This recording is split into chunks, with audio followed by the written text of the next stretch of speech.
Boa tarde a todos. Meu nome é Maria Antônia, sou uma das voluntárias do Centro Espírita Paulo e Estevam e é com muita felicidade que todos os sábados nós recebemos vocês nesse encontro virtual para que juntos possamos refletir sobre a mensagem do Evangelho de Jesus. E agora vamos fazer a nossa prece de abertura. Fiquem à vontade de ficar com os olhos abertos ou fechados e vamos nos relaxando, vamos entrando no nosso santuário íntimo, agradecendo a Deus, seus mensageiros de luz, pela nossa saúde, pelo fato de estarmos aqui com a mente e o coração abertos para o aprendizado. E vamos pedir a Deus que derrame bênçãos salutares sobre todo o planeta Terra, trazendo também consolo, esperança, fraternidade. Que assim seja, graças a Deus. O nosso tema de hoje é o remédio universal, baseado no capítulo 5 do Evangelho segundo o Espiritismo, Bem-aventurados os aflitos, item 19, o mal e o remédio, e o autor dessa passagem é Santo Agostinho. Além do Evangelho segundo o Espiritismo, consultamos o Livro dos Espíritos, algumas obras da Joana de Ângeles de Valdo Franco, Saúde Existencial, de Alírio Cerqueira Filho, Em Busca de Sentido, de Viktor Frankl. E Bem-aventurados os aflitos é uma das 9 bem-aventuranças do Sermão da Montanha, o código de ética que Jesus deixou para a humanidade, suas palavras de vida eterna. E para a gente ter uma ideia da magnitude desse código, tem uma frase muito famosa, bem conhecida, de Gandhi, onde ele diz que se toda a literatura espiritual perecesse e só sobrasse, se salvasse o Sermão da Montanha, nada teria sido perdido. E o que é ser um bem-aventurado? O bem-aventurado é uma pessoa em estado de felicidade, é uma pessoa abençoada. E como uma pessoa aflita pelo sofrimento, as dores e as aflições pode ser considerada uma pessoa abençoada, feliz? Bem, sobre o ponto de vista, sobre a perspectiva de Jesus, todas as dores, sofrimentos, aflições são oportunidades redentoras, são processos educativos, quer dizer, o sofrimento vivenciado sem revolta, com resignação ativa, resiliência. O sofrimento assim vivido, ele, ao invés de abater, ele se fortalece, dá mais força para a gente encarar cada vez e mais sabedoria também, porque cada vez a pessoa aprende mais, né? Vai distinguindo, vendo as partes, como é que nós devemos agir. E qual o remédio, né? Qual o remédio para a dor, para a aflição, segundo o Evangelho? Então, Santo Agostinho, né? Ele já começa assim, essa passagem do item 9, ele diz assim: no plano espiritual, antes de reencarnar, escolheram suas provas, pois se achavam suficientemente fortes para suportá-las. Por que reclamar agora? Vamos explicar o seguinte: ao reencarnarmos, nós não temos, né, o conhecimento das nossas vidas anteriores. Nós não temos o conhecimento do nosso programa reencarnatório. Então, justamente para que nós tenhamos o mérito, né, das nossas vitórias sobre as nossas provas,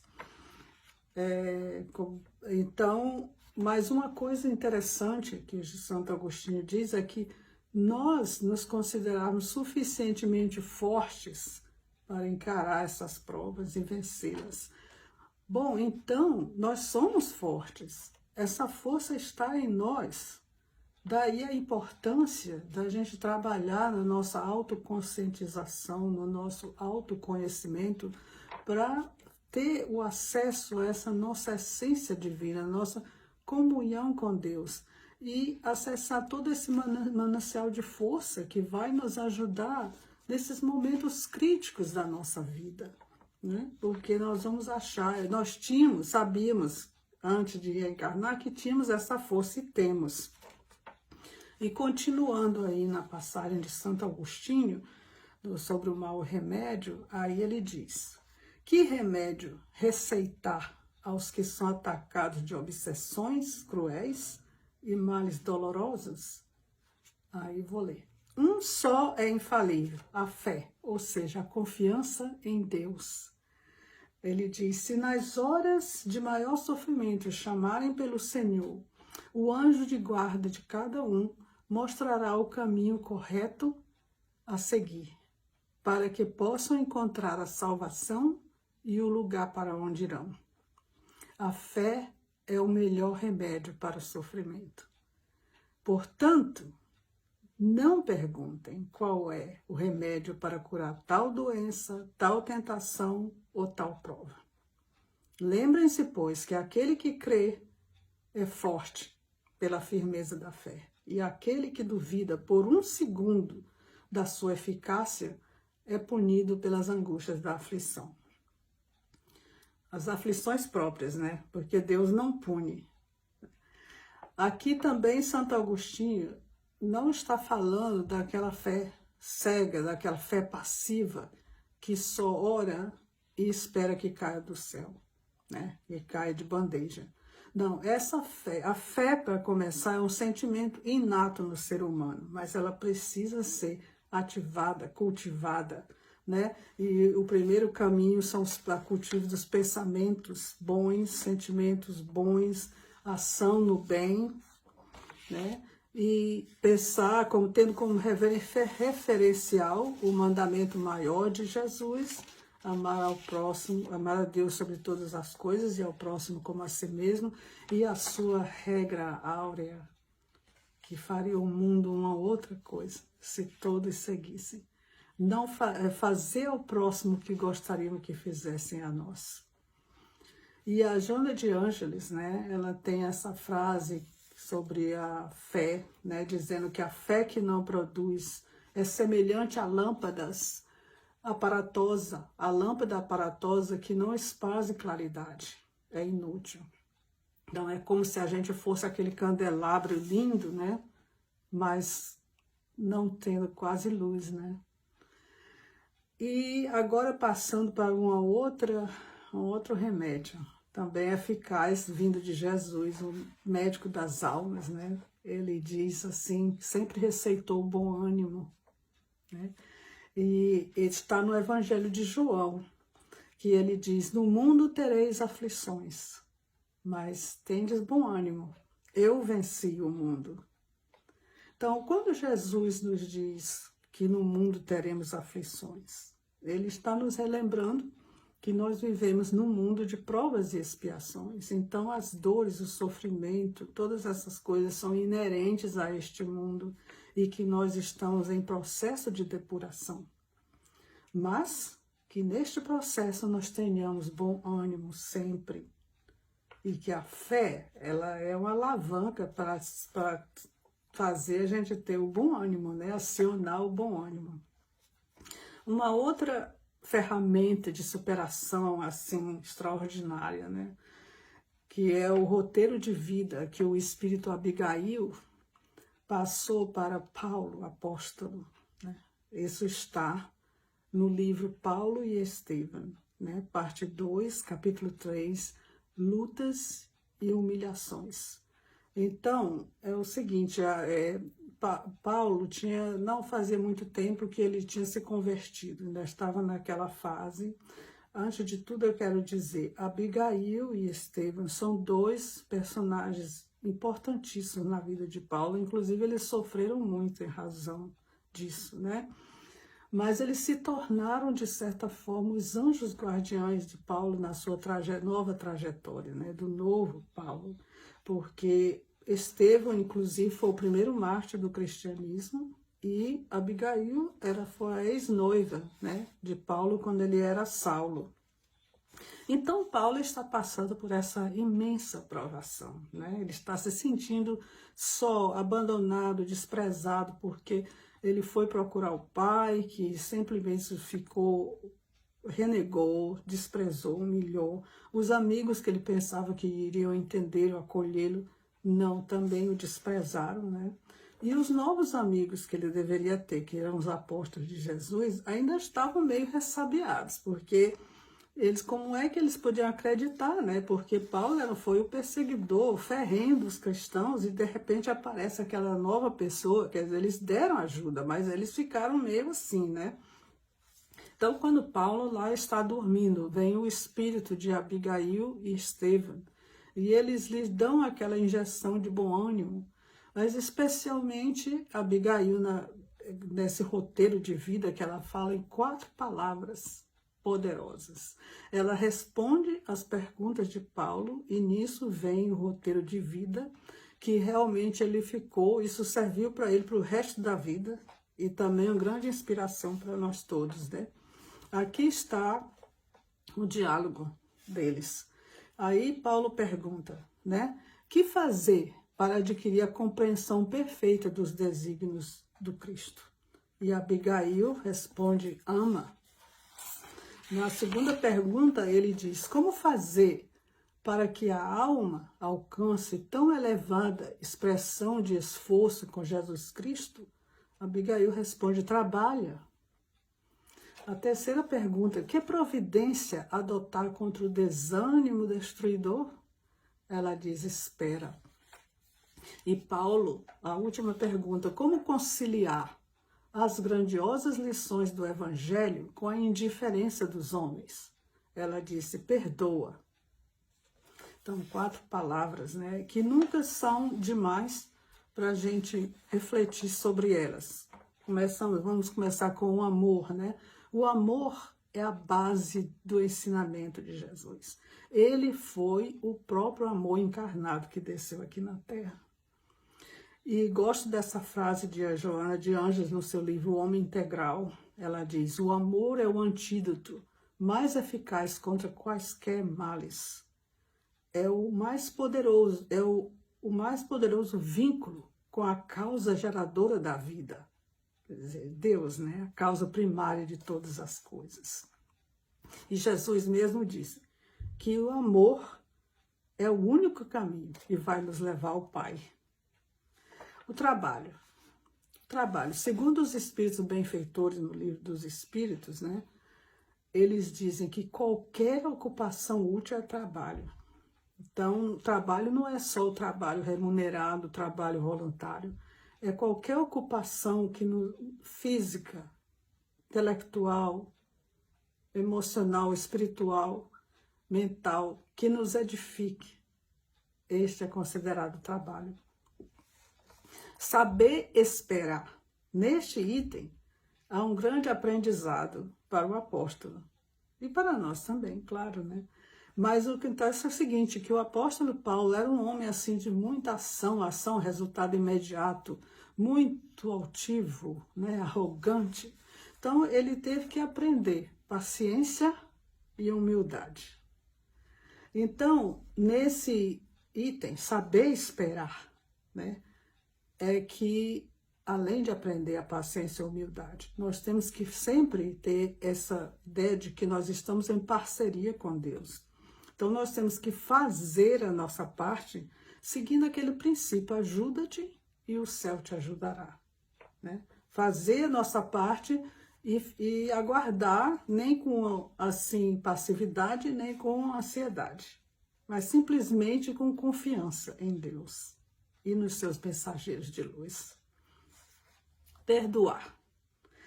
Perdoar não significa que nós estamos eximindo ninguém ou a nós mesmos da responsabilidade da ofensa ou do ato.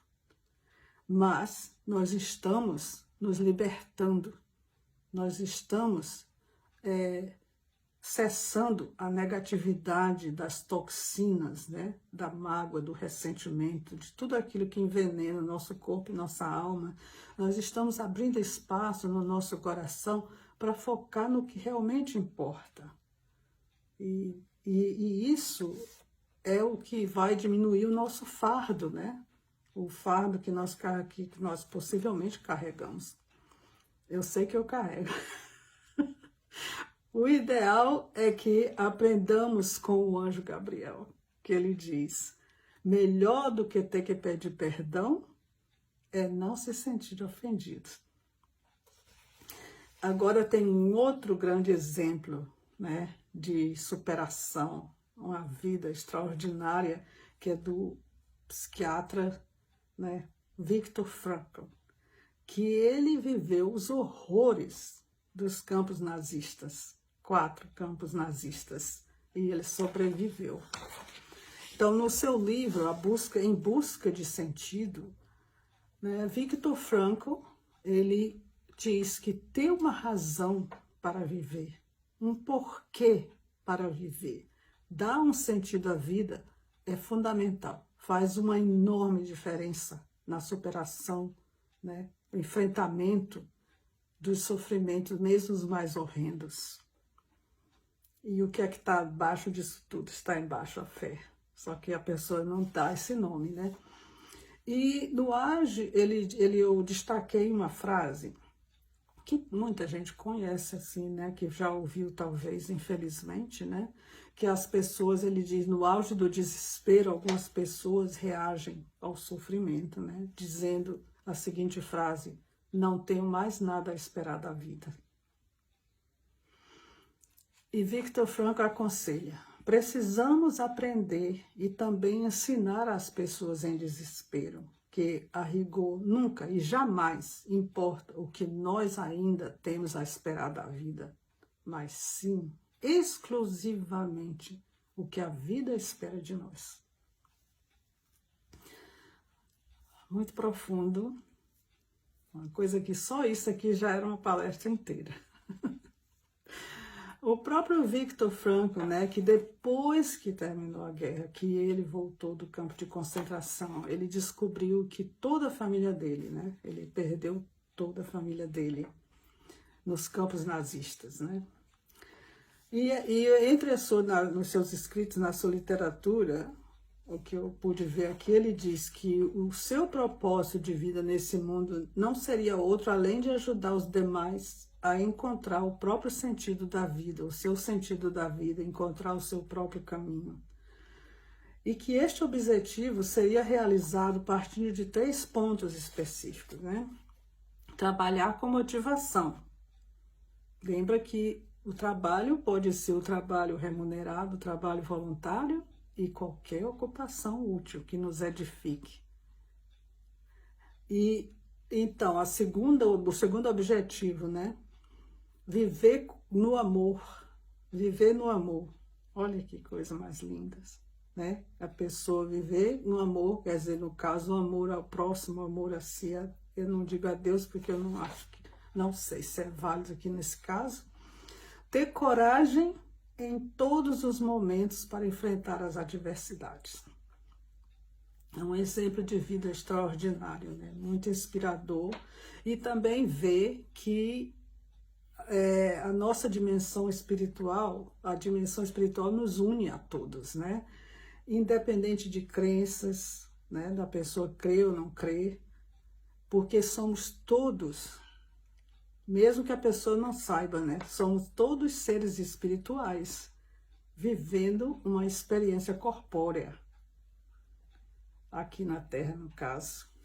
Em base simples, espiritualidade é a forma como o indivíduo encontra significado, esperança, paz interior em sua vida.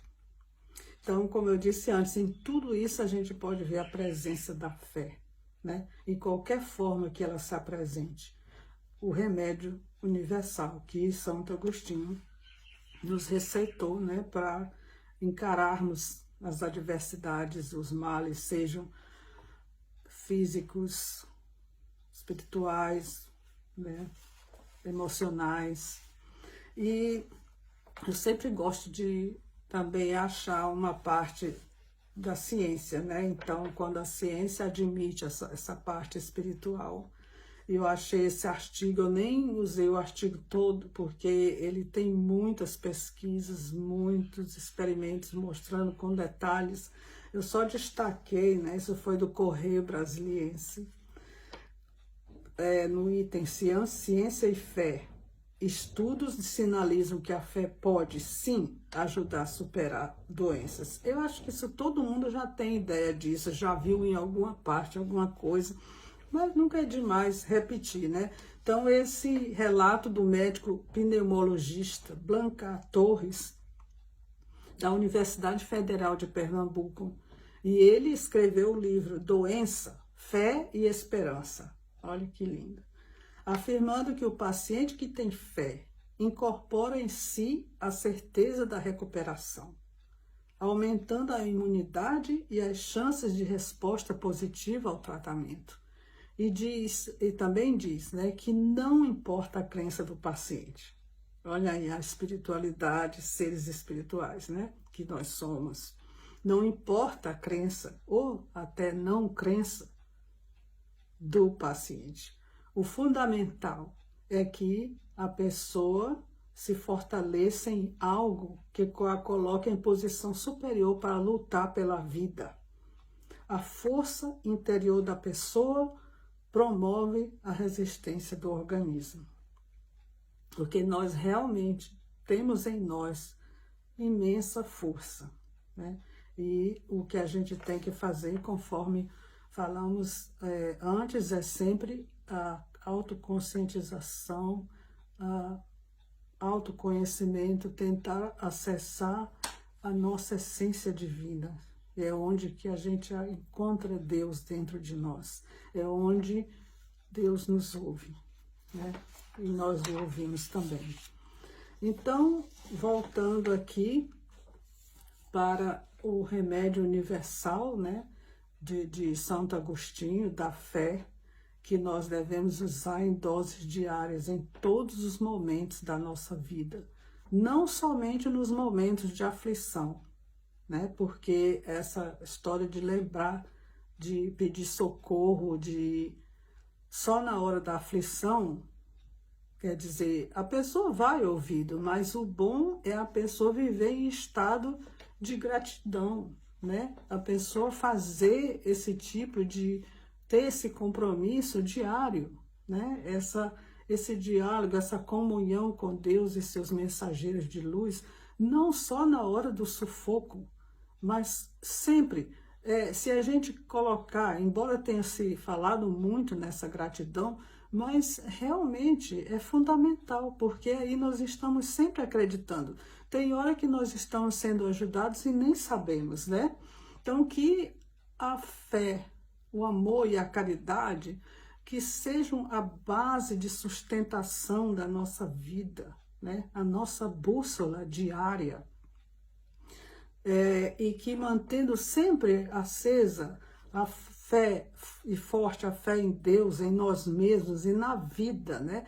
Que nós possamos colocar e ter propósito em tudo, né? Em tudo na nossa vida que nos rodeia.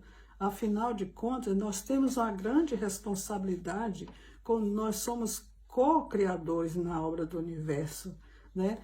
E Deus nos deu um propósito de vida, né? Nós temos uma destinação, nós temos um propósito na nossa evolução, né? No nosso progresso evolutivo. Essa é a razão da nossa existência, é progredir, é ir em frente, alcançar o objetivo final, do átomo à angelitude. Então, não sei quantas vezes a gente vai e volta, mas é esse o nosso objetivo, e nós temos que fazer a nossa vida valer a pena, até os nossos sofrimentos valerem a pena, e sempre tomando o remédio da fé, as ferramentas do bom ânimo, do amor, do trabalho, da paciência, do perdão, de dar significado à vida e ter propósito em tudo. E agora eu gostaria de ler uma prece de Dr. Bezerra de Menezes, né? E que aí também termina como sendo a nossa prece final, eu só aumento um pouquinho. Filho, deixa que eu cuide de ti, que eu auscute a tua alma. Quaisquer temores, embora naturais, diante da transitoriedade da vida material, quaisquer fragilizações merecerão de mim ouvir a ti, com maior atenção, medicando a tua alma. Busca-me, que eu atendo sempre. Evoca-me, e a consolação te felicitará. Canta comigo o hino da confiança em nosso Pai, que está em toda parte. Deixa-me tratar de ti. Assim seja. Muito emocionante. Muito grata, Dr. Bezerra de Menezes. Nós agradecemos de coração o seu consolo, o seu amparo, sempre em todos os momentos da nossa vida, nas nossas lutas diárias, nas nossas alegrias e tristezas, e enfrentamento de seja o que esteja acontecendo em nossa vida. E pedimos a Deus, seus mensageiros de luz, incluindo o Dr. Bezerra de Menezes, que nos abençoe com fluidos salutares, principalmente aqueles mais necessitados no momento, sejam quais forem suas razões, e que possamos sempre viver em gratidão, viver em estado de graça. Que assim seja, graças a Deus. Muito obrigada. Fiquem com Deus.